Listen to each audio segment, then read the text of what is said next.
Welcome back. In this video tutorial, I will discuss with you how we can build SAP Fiori application using RESTful application programming model. In the last video tutorial, we have already seen how we can create free ABAP trial environment in BTP and how to connect it with the ADT tool in Eclipse. With that, our development setup is already ready and we can start our programming. First, we will create a database table. On top of it, we will create one CDS view.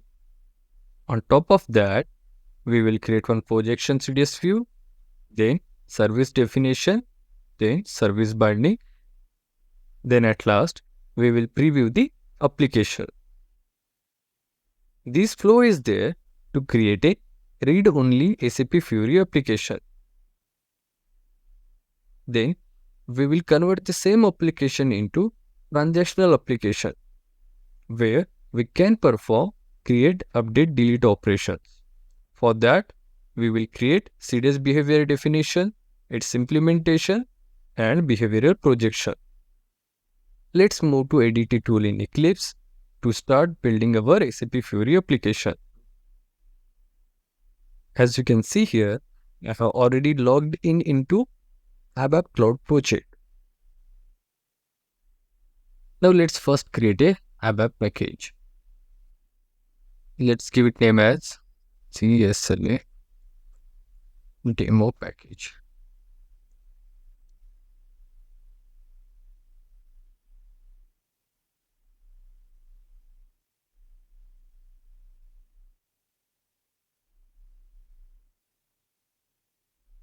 Okay, so we have successfully created a package. Now let's add this package in favorite package list.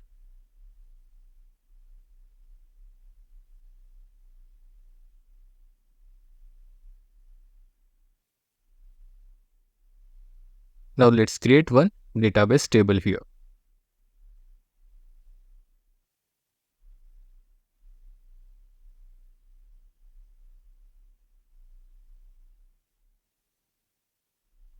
Let's give it name as ZSLA Hbook.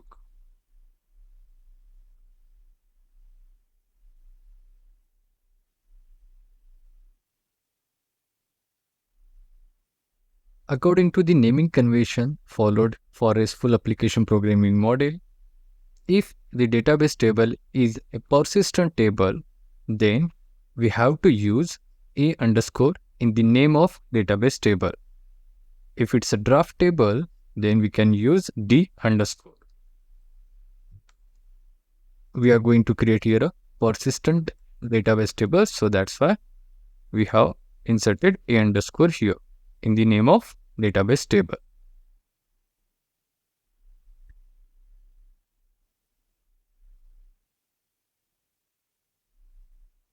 Now here, to define a database table, we need to provide the field name and the data type. To save your time, I have already written a code. Now let's activate the database table. At this moment, we only have created the database table, but there is no data inside it, as you can see here. So to create a data into this database table, again I have written a code already, so I will be using that to populate data into this table. So for that, I need to create a ABAP class. Let's give it name as ZCL data create SLA ABook. And let's give description as data creator for database table ZSLA ASbook.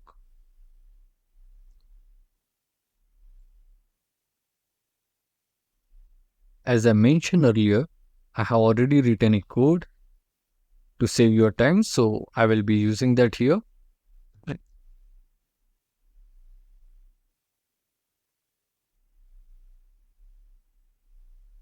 Now let's execute it. Data has been created in this database table.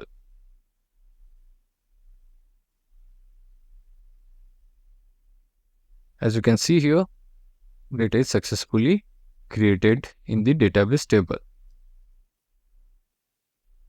You might be thinking why we are using the class and method here and why we have not written this code in the ABAP report. The reason is classical ABAP report cannot be created in ABAP environment in BTP. That's why we have used the class and method here to populate data in the database table. So with this step, we have successfully created a database table and data inside it.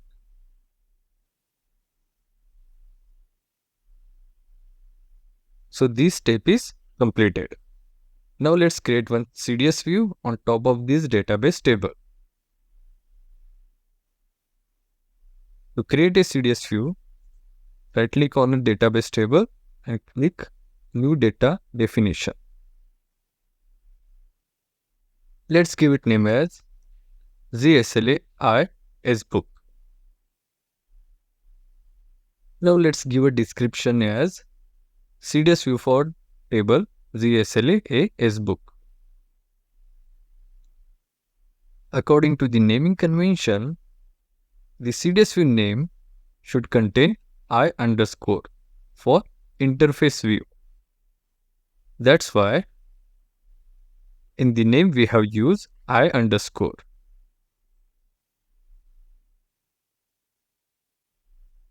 Here we need to select define root view entity.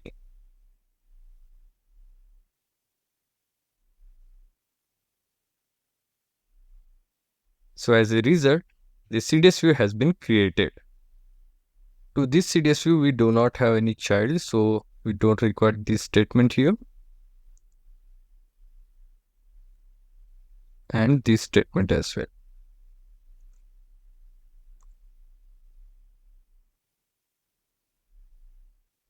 Now here, let's give proper name to the fields of database table.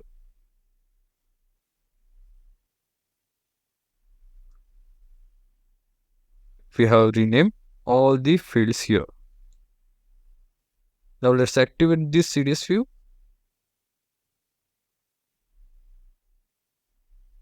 So with this step, we have successfully created CDS based data model. Now let's create data model projection.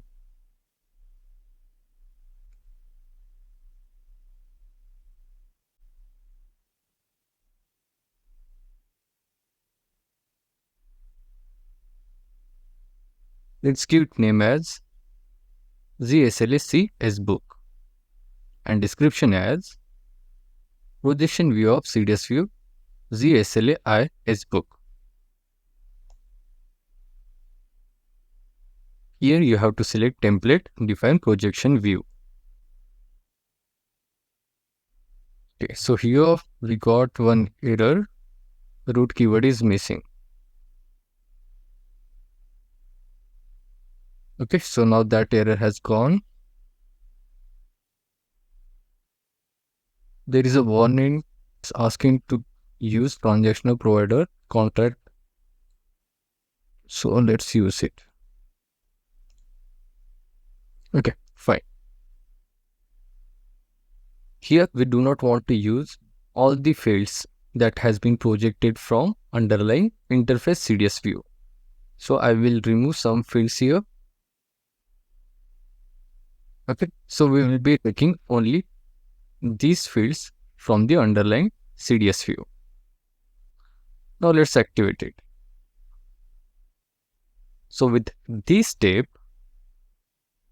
we have completed the creation of data model projection. In the next step, we will create service definition. Now let's create service definition. Right click on the projection view and select option new service definition. Let's give it a name as ZSLA UI book. In general, for service definition, there is no need for a prefix or suffix to differentiate meanings. However, in a use cases where no use of send service definition is planned for UI and API services, the prefix may follow the rules of the service binding. In our case, we will be creating the service definition for SAP Fiori application. So that's why we will use name as GSLA UI underscore SBook. Let's give it the description as service definition for flight booking.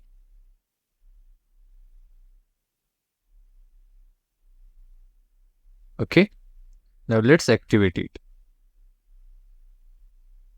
Now with this step, we have completed creation of service definition. Now let's create service binding. In case of service binding, use prefix UI underscore if the service is exposed as UI service. API underscore if the service is exposed as web API. Use the suffix O2 if the service is bound to OData protocol version 2 underscore O4 if the service is bound to OData version 4. Now let's go and create service binding. So right click on service definition and create new service binding. Now let's give it name as CSLA UI SBook O2. And let's give description as service binding. Here you need to select binding type. So since we are going to use it to create a Fiori UI application using OData v2 version, so I'll be selecting that option.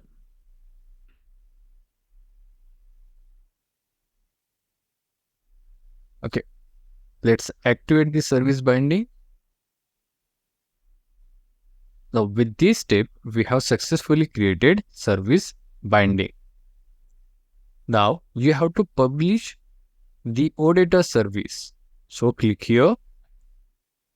This will take a moment to get published. So as you can see here, service has been published. So click here and hit preview. It will take you to the browser. If you have already logged in, no need to log in again and your application will get launched. So you can see here, our Fiori application is launched. But as you can see here, we are getting message, there is no visible columns in the table right now. That means our Fiori application got created, but there is no columns visible there. That is because when we have created projection view, we also need to provide annotations here so that these fields get displayed on Fiori application. Now let's add annotations here and see the result in UI. Let's activate it. I will explain you all these annotations in a minute.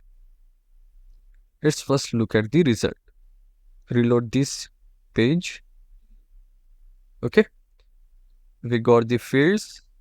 Click on go and you see the data in that table. So as you can see here, the result of adding UI annotations to the projection view. You can see the fields here along with the table content. Now let's step back and try to understand the significance of the annotation that we have used. UI annotation line item make this field visible on UI. Position specifies the sequence in which these fields will get arranged in UI. As you can see here, position 10, position 20, position 30. This can be 1, 2, 3 as well, right? Here you can give incremental numbers. Then we have label. Using this annotation, you are simply providing name, UI name to the field. You can see here, right? You got text as airline ID because you have specified label as airline ID. Then we have this annotation importance value set to high. The fields with these annotations will be displayed on screen even if you resize the UI screen. Let me resize this screen. I have resized it, but still you can see airline ID, connection ID and passenger name. Why? Because those fields are set with the high importance. Other fields are with low importance. Passenger name is with high importance. That's why you could see passenger name, connection ID and airlines here even if I resize it. Reduce the size of UI screen. Airline field, passenger name, cancellation status, all these three fields mark for selection field. If you go to UI, you can see those are here. So basically, using these annotation selection field, you can select the value for that field.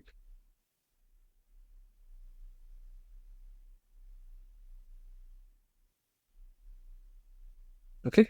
So basically, it helps you to filter the content of table that is being displayed on UI based on these three filter criteria.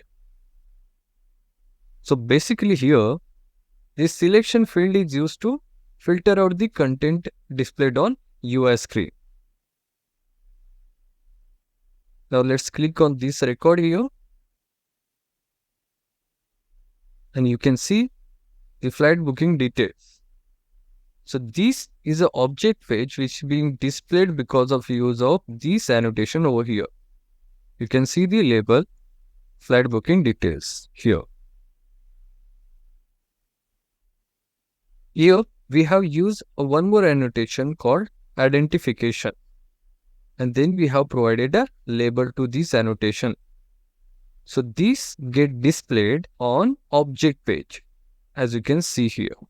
Status X for cancelled and space for booked. That is what we are displaying through this label for the annotation identification.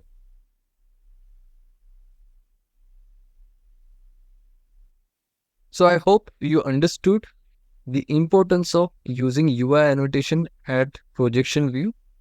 So using UI annotations, we are instructing the framework to construct a Fiori application. You can remove these annotations from the projection view and keep it in separate file. For that purpose, what you can do is simply right click, go to source code and click extract metadata extension and give the name to this file. It will be same as your projection view name. Metadata extension for CDS view ZSLA ZSBook.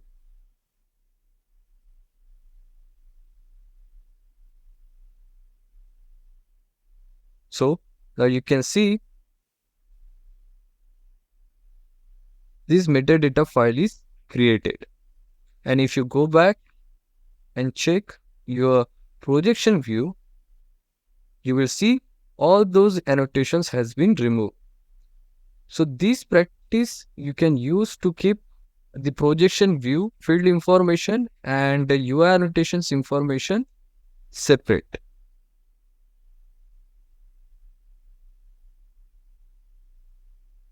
To use this extension, metadata extension, first you need to allow it in your projection view. So you have to use annotation metadata allow extension true. Now go to your metadata. Now this error will get resolved. And here you need to provide metadata layer. Press Ctrl space and it will give you the options, out of which I have selected value 4 here. Now let's activate it. And let's go back to the browser and refresh the application page.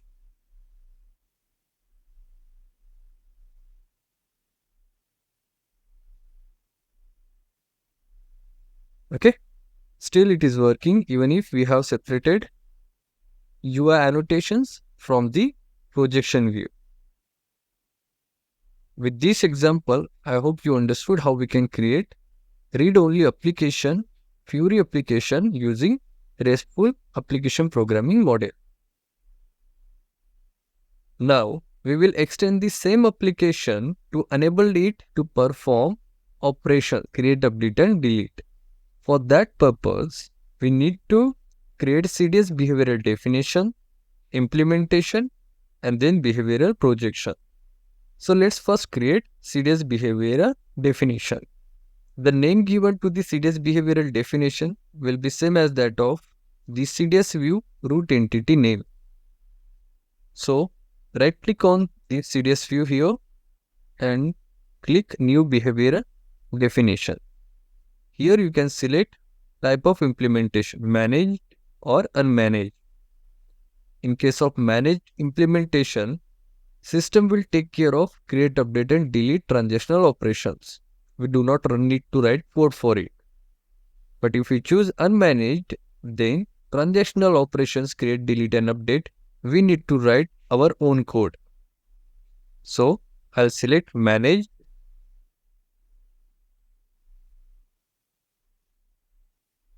Okay. So you can see here the behavioral definition is generated. This is only the definition. We now have to implement it. With this step, we have completed CDS behavior definition. Now we need to implement this behavior. For that purpose, click here, create behavior implementation class. So first we need to activate it and then click here, then select create behavior implementation class. So for the operations that we have listed here, system will automatically generate code for these transactional operations since we have selected the implementation type as managed. Right, now let's activate this class as well. So this class has been generated by framework itself. So with this step, we have completed this behavior implementation. Now let's create behavior projection. For that, right click on projection view and select behavior definition. So as you can see, behavior definition contains create, update, delete operation. For projection, you have an option to choose which operations you want to apply to the Fiori application. Let's say I do not want to go with the create part. In that case, I can simply comment it out.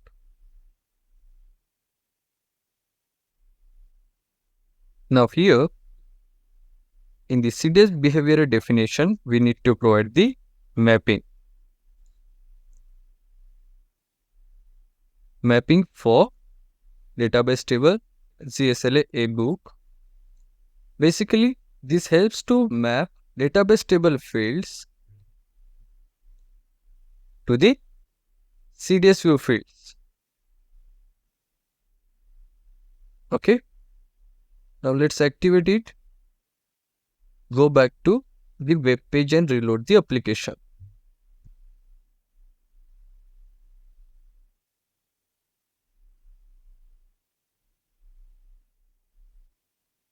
So as you can see here, we got this option delete. Let's click here on this record. Now you can see here edit option is there. Let's mark this field as X and click save. So with this operation, what we have done is we have updated the record. So now you can see here the booking status is marked as X. And if you click here on the checkbox, you can also delete that record. The create option is not there because in the behavioral projection, we have commented that operation. Right? That's why. So if you uncomment it,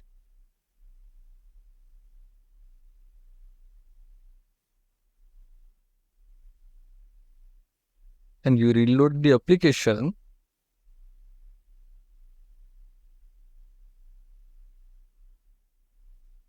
you will get the create option as well. So here you can put some values.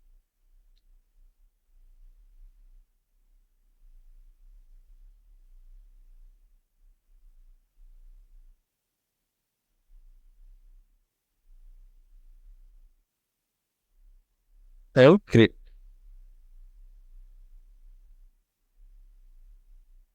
So you can see that record has been created here. So I hope with this example, you understood how we can create transactional Fiori application using the RESTful application programming model. That's it for now. Have a nice day ahead.